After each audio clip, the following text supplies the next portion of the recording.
The letter had been sitting on my kitchen counter for 11 days. I hadn't opened it.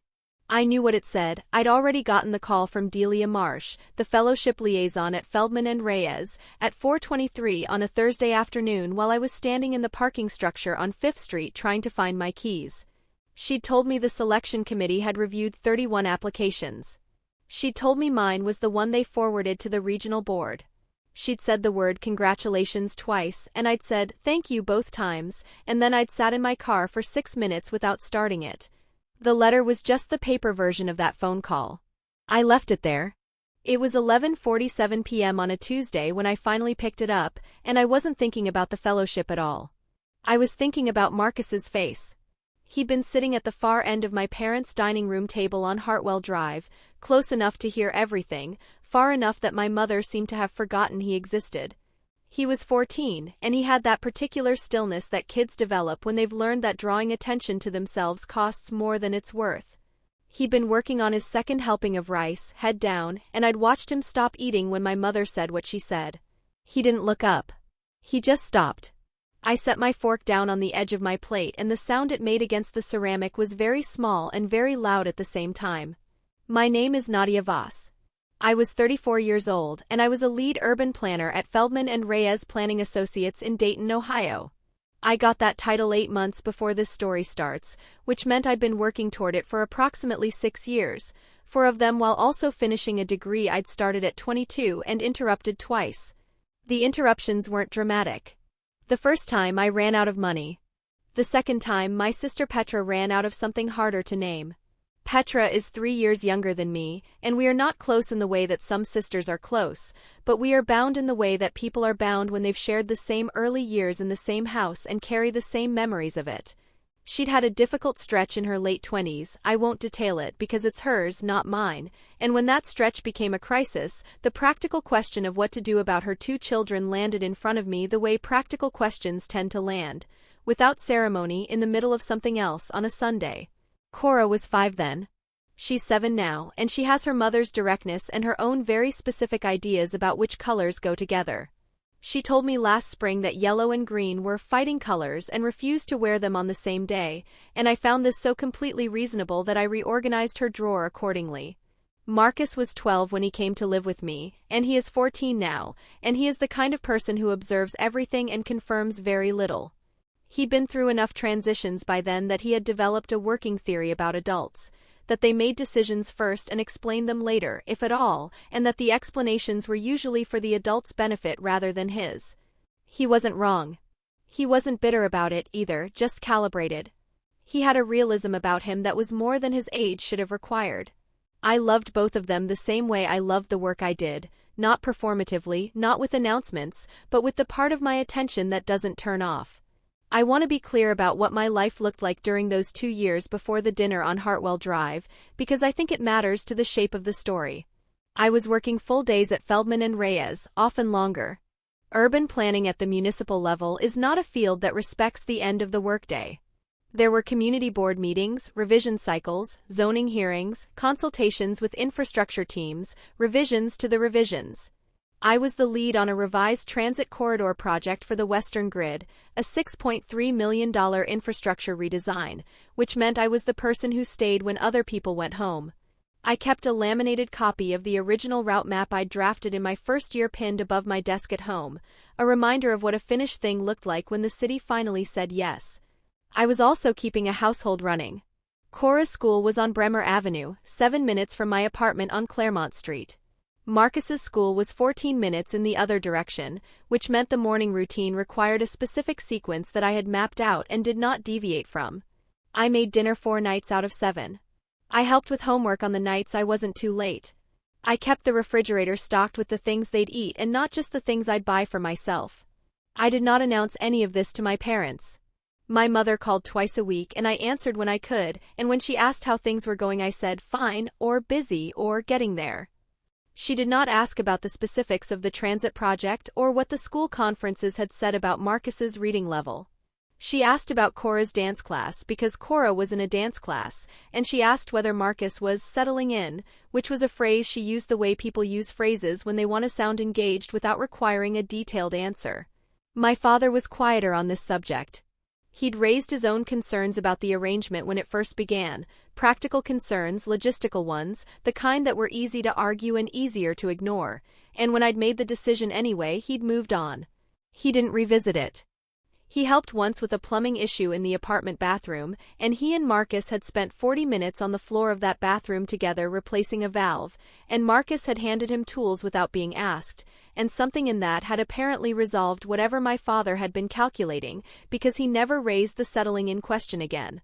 My mother, however, had her own calculus, and it ran on a different set of variables. The variable she kept returning to was Cora. Not because she loved Marcus less, she would have said it quickly and with some heat if you'd implied otherwise. But Cora was easy to love in the public-facing way that some children are easy to love. She talked readily, she smiled at adults, she had opinions about things that adults found charming. Marcus's opinions were not less interesting, but he did not offer them in the same register, and my mother found registers like his difficult to read. I watched her pattern over those 2 years. At family dinners, she'd ask Cora what she'd been drawing. She'd ask Marcus whether he was keeping his grades up, which is not the same kind of question. One builds, the other audits. I had said nothing about this. I had filed it, the same way I filed everything I wasn't ready to address, carefully in the back, where I could find it when I needed it. The dinner on Hartwell Drive was a Sunday in October. The leaves on the street were past their turn, going brown at the edges, and the light through my parents' kitchen window was the flat gray kind that comes in the weeks before the first frost. My mother had made her pot roast. The table was set the way it always was, her good plates, the ones with the blue rim, and the cloth napkins she ironed and refolded after every use. This was a form of love she did not examine and I did not question. Whatever else happened in that house, the table was always set properly. We ate for about 20 minutes with the conversation distributed normally. My father asked about the transit project in the general way he did, whether the county had weighed in on the revised sightlines, whether the board meeting had gone well. Cora explained an argument she'd had with a girl at school about the rules of a game, with the full procedural precision she brought to anything she considered an injustice. Marcus ate steadily and listened to everything, his eyes moving between speakers the way they did when he was cataloging rather than participating. Then my mother set down her fork, which she did when she had something to say, and she said it. "Delia Marsh called here," she said. "She said she'd been trying to reach you." I looked up from my plate. "The fellowship," my mother said. "The one at the firm." "She told me she forwarded my application to the regional board," I said. "I know what she told you." My mother smoothed the napkin in her lap. "I told her I'd pass along the message." "You spoke to Delia," I said. "She called the house number." I picked up. She lifted her water glass and set it back down without drinking from it. "Nadia, you have 2 children in your house." "I know that." "Then you know this isn't the time for a fellowship. Keep the paycheck. Quit the dream." The table went quiet. My father was looking at his plate. Cora had stopped eating. Marcus at the far end was still holding his fork, but he'd stopped moving. "It's not one or the other," I said. "The fellowship runs concurrent with my position." "That's what they tell you." My mother's voice was the same temperature it always was, which was the thing that made it hard to respond to. She wasn't raising it, wasn't sharpening it. She was stating a fact she'd already verified. "You're already stretched thin. You can't be ambitious right now. That's not being unsupportive, it's being realistic." "I don't think I'm stretched thin." "You didn't sleep enough last year. You told me yourself." "I told you I'd had a busy month." "You say that every month." She looked at me steadily. "There's nothing wrong with choosing your family over a title." "I'm not choosing," I said. "That's the point. Pour your energy into the sweet one," she said, and she gestured toward Cora, and the word sweet landed in the room like something being categorized and filed. "The older one," she paused.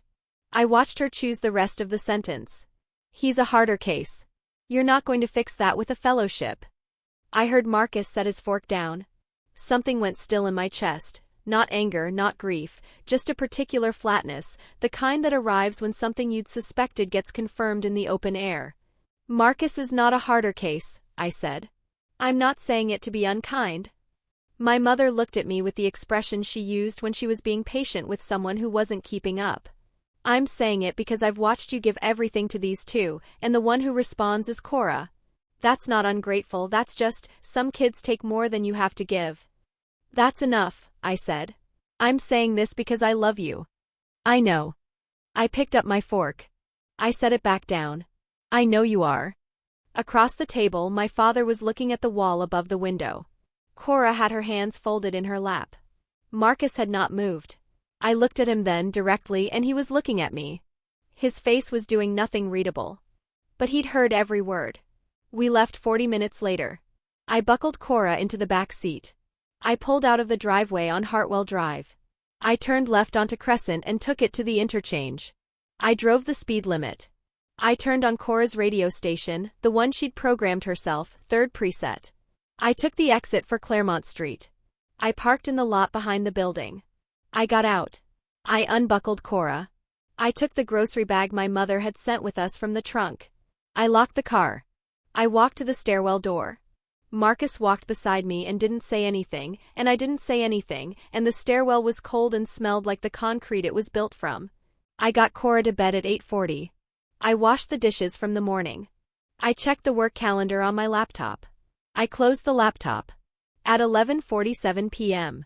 I was still at my desk when I picked up the envelope from Feldman and Reyes that had been sitting on the counter for 11 days. I held it for a moment. I set it back down. Then I went to sleep. I called Delia Marsh at 8:15 the next morning. It wasn't the dinner that moved me. It was the 11 days of already knowing what I was going to do, and the dinner clarifying the order of things, that the envelope needed to be opened, and that waiting any longer would mean letting someone else's opinion sit in the chair where my decision should have been. "Nadia," Delia said when she picked up. "I'm glad you called." "I got the letter," I said. "I want to confirm my acceptance." "Done," she said. "I'll send you the formal packet today." I thanked her and hung up. I was standing in the kitchen in my work clothes with my coffee going cold on the counter. Marcus was in the doorway. He was wearing his school hoodie, the dark green one with the small logo on the chest, and he had his backpack over one shoulder. He didn't say anything at first, just stood there with the expression he used when he was deciding whether a situation required his participation. "That was my firm," I said. "I know," he said. "The fellowship one." I looked at him. "You know about the fellowship? You left the letter on the counter for a while." He shifted the backpack strap. "I didn't read it. But I know what Feldman and Reyes is." "You Googled it," I said. "Last week," he said. "When you kept not opening the envelope." I poured out my cold coffee and poured a new cup. "I just confirmed," I said. "They want me to lead a design consultation for the county's West Side infrastructure study. It runs 12 months alongside my regular position." He was quiet for a moment. "Is that a good thing?" "It's the thing I've been working toward," I said. "So yes." He nodded, the small nod he gave when he'd registered something and didn't need it expanded. He adjusted the backpack strap again and then said without looking at me, "She's wrong. About the harder case part." I didn't say anything for a moment. "I know," I said. He looked up then, briefly, and then away. "Okay," he said. He picked up his bag and moved toward the door. He left for school. My mother called that evening at 6:48. I was at my desk. Cora was at the table behind me working on a drawing she'd been adding to for 3 days, a neighborhood she was designing, she'd told me, with its own rules about which colors could be adjacent. I could hear her humming. My phone lit up with my mother's name. I let it ring twice. Then I picked up. "I wanted to check in," she said. "After last night." "I'm fine," I said. "I hope you know I wasn't trying to." "I confirmed the fellowship this morning," I said. A pause. "Nadia. Delia Marsh sent the formal packet this afternoon." I reached into the side pocket of my work bag and took out my phone, the one I used for work, and navigated to the email. I opened the attachment. The offer letter came up on the screen. Feldman and Reyes letterhead, my name in the salutation, the project title, the stipend line reading $18,750 supplemental for the 12-month term. I read the first 2 lines aloud to her. Not the whole letter. Just enough. I set the phone face up on the desk so she could hear me clearly. "They selected 31 applications," I said. "Mine is the one they forwarded." My mother was quiet. "You told me to keep the paycheck and quit the dream," I said. "I kept both. I said what I said because I was worried about you." "I know." I set the phone back to my ear. You also said Marcus was a harder case. You said that in front of him. She didn't answer immediately. When she did, her voice had the particular texture it got when she was being careful. I was speaking practically. You were speaking in front of a 14-year-old boy who has already been told by more people than you know that he's too much trouble. My voice stayed at the same level it had been since I answered the call. He heard every word you said. Another pause. I'll call and apologize to him, she said. That's up to you, I said. But I want you to understand something. He already knew about the fellowship. He Googled the firm. He had been watching that envelope on the counter for 11 days, trying to figure out what I was going to do. I let that sit for a moment. He was paying attention to me the way I pay attention to him. You should know that. She was quiet again. I'll call him, she said, and the heat in her voice was gone. Okay, I said. Good night. I didn't wait for her to find the response to that. I said good night. I hung up. Cora looked up from her drawing. Was that Grandma? Yes, I said. Is she okay? She's fine, I said. She's figuring something out. Cora considered this, then went back to her neighborhood. 8 months have passed since that phone call. The fellowship is in its second quarter. The West Side infrastructure study is running on schedule. We presented the first phase to the county board in February, and the revised route grid was adopted without amendment, which doesn't always happen and which I took note of. The laminated transit map on my wall, the one I drafted in my first year at Feldman and Reyes, printed at municipal scale, framed after the city adopted the original route grid, has a small sticky note on the lower right corner now, in Marcus's handwriting that says, Phase 2. With a question mark. He put it there the morning after the February presentation. I haven't moved it. My mother texted in March. The message said, I've been thinking about what you said. I know I don't always get it right with Marcus. I'm trying. I read it on my lunch break, sitting in the car on 5th Street in the same parking structure where Delia Marsh had called me 7 months before. I held the phone for a moment. Then I put it in my bag and went back inside. I haven't texted back. Not because I don't intend to, I do when I have something worth saying.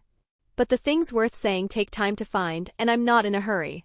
Marcus finished the semester with a B+ in history, which his teacher said was the best in the class average, and a C in algebra, which we are working on together at the kitchen table on Tuesday nights. He asks questions now, not the careful, self-protective questions he used to ask, but the kind that want actual answers. He asked me last week what urban planning was for, the way he asked things when he'd been turning a question over for a while. I told him it was for deciding how people move through space. He thought about that. And you get to decide? He said. No, I said. I get to recommend. The city decides. He nodded. That still counts, he said. It does. Cora's neighborhood drawing is now 6 pages taped together and lives on the back of the pantry door. The fighting colors, yellow and green, appear together in one corner of it, and when I asked her about it she said they'd worked it out. I didn't ask what that meant. Some things don't need asking. The laminated map is still above my desk. The adhesive has started to lift at the bottom left corner, and the edge curls slightly when the heat is on. I've thought about remounting it. I haven't yet. There's something about that particular curl that I want to leave a little longer, not because it's beautiful, but because it's the first thing I made in that office that the city kept.